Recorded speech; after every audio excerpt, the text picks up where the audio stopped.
চলে এলো, সকলকে জানাই ঈদের অনেক অনেক শুভেচ্ছা। Welcome to my channel.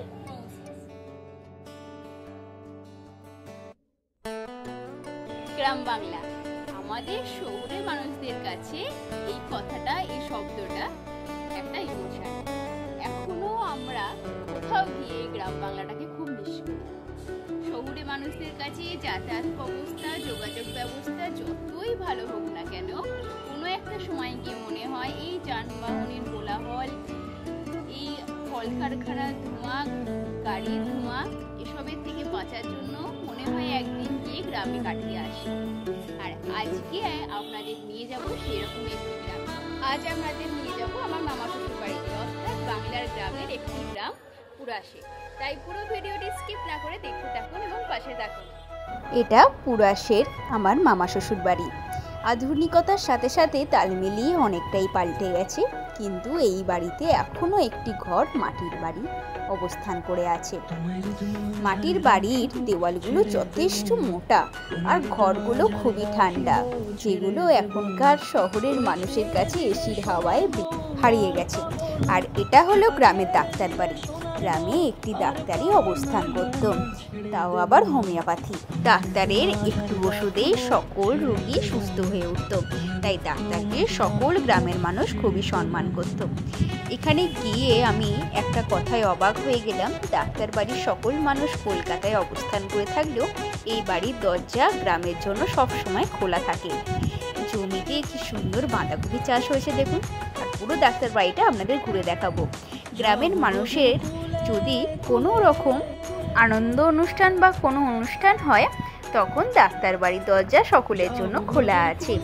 এই বাড়িতেও অনুষ্ঠান করে লোক খাওয়ানো হয়। মানুষের মধ্যে এই আন্তরিকতাটা এই গ্রামেই একমাত্র পাওয়া যাবে।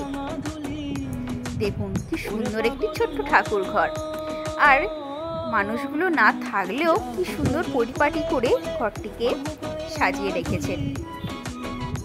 যখন গ্রামে গন্ধেশ্বরী পুজো বা দুর্গা পুজো হয়, তখন ডাক্তার বাড়ির সকল মানুষ আসেন ডাক্তার বাড়িতে।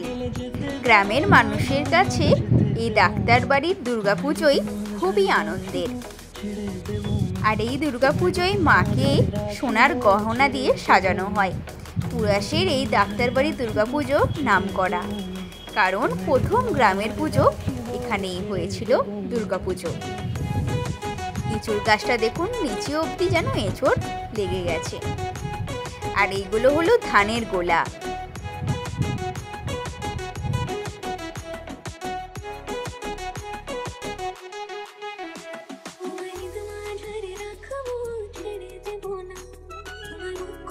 এটি হলো গ্যারেজ, আর এর ঠিক পিছনেই আছে একটি পুকুর।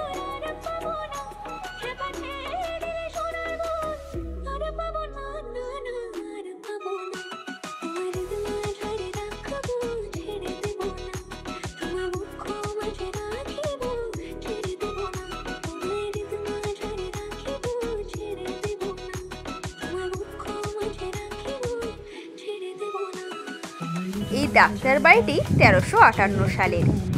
ঠিক এর পিছনেই আছে একটি চিনে খামার বাড়ি। চলুন সেই বাড়িটিও আমাদের ঘুরে আনি। চিনে খামার অর্থাৎ এই বাড়ির মানুষের টাইটেল হলো চীনা, আর খামার মানে এখানের যে উঠোন আছে সেই উঠোনে ধানের গাদা রাখা হতো, তাই জন্য চিনে খামার বলা হয়। অনেক জমি জমা থাকার কারণে এখানে ধানগুলি গাদা করে রাখা হতো। গ্রামের মানুষেরাও এখানে ধান রাখত।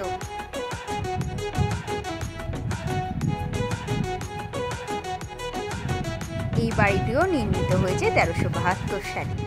আর এটি হলো পুরাশ গ্রামের নারায়ণ মন্দির। হরে কৃষ্ণ কৃষ্ণ কৃষ্ণ হরে হরে, হরে রাম রাম রাম হরে হরে। প্রত্যেক বছর এখানে বৈশাখ মাসের আগে হয় একটি ছোট করে নারায়ণ পুজো, অর্থাৎ হরিসেবা।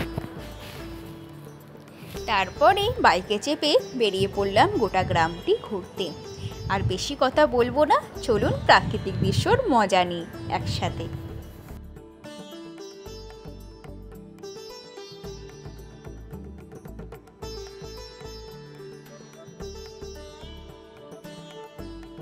আমরা গ্রামের মানুষ, আমাদের নেই কো কথার ভাঁজ, জগতের চোখে হীন মোর মোদের নেই কো কোনো লাজ। মেয়েদের দুঃখ আছে, কষ্ট আছে, তবু নেই কো মোদের নাম। মোদের চোখের জলের দিন কেটে যায়, তবু এর নেই কো কোনো দাম। কিন্তু মোরা ভয় পায় না, মোদের লাগবে না নাম।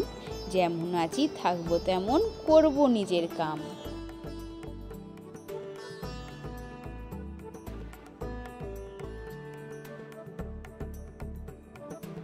আছে তালের শাড়ি, ছোট্ট ছোট্ট বাড়ি, আলপথ গেছে এঁকে বেঁকে গ্রামের রাস্তা ছাড়ি। পাকা ফসল মাঠে চাষিরা ধান কাটে, আনাজপাতির মাথায় করে যাচ্ছে মানুষ হাঁটে। শিশির ধোয়া ঘাসে রোদ পড়ে ওই হাসে, হাঁসগুলো সব দলে দলে পুকুর ঘাটে আসে। পাখিরা সব ডাকে নানা গাছের ফাঁকে, আনন্দে গ্রামের মানুষ মিলেমিশে থাকে।